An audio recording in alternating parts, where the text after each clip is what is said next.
define the American dream as having a big house and a big fancy car and, you know, an office with a window and all that. I'd be a total failure. I'd have to jump out, you know, the window or something. But to me, that's meaningless. That's not what's important in life. The American dream is like this.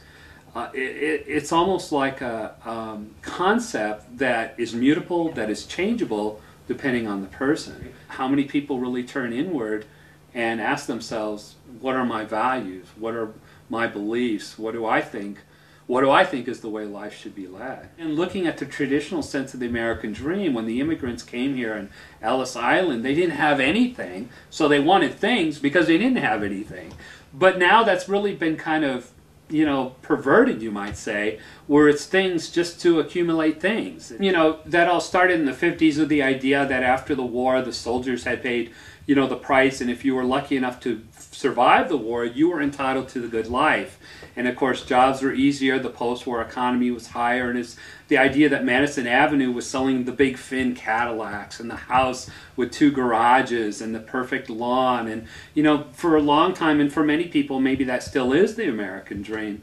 But I think it's interesting to look at what advertising, the government, education, society, each decade has tried to define the American dream as. As an educator of college-age students, I see a lot, you know, in terms of the Midwest, in terms of this area.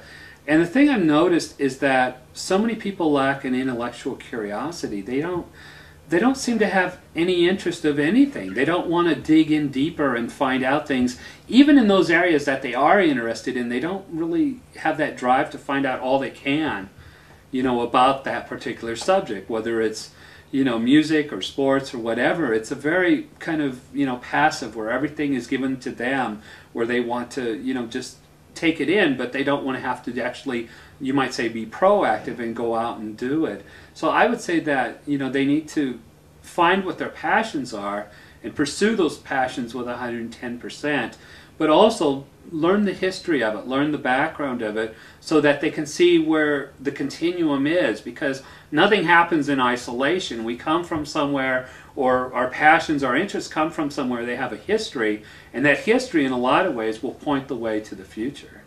I believe the American dream is our greatest export to the world.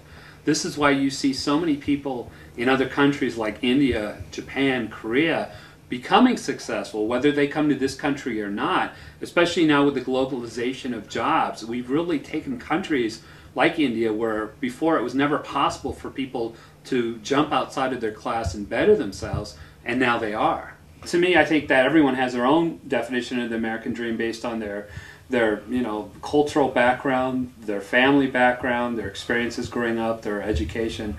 But for me, the American dream is to find happiness.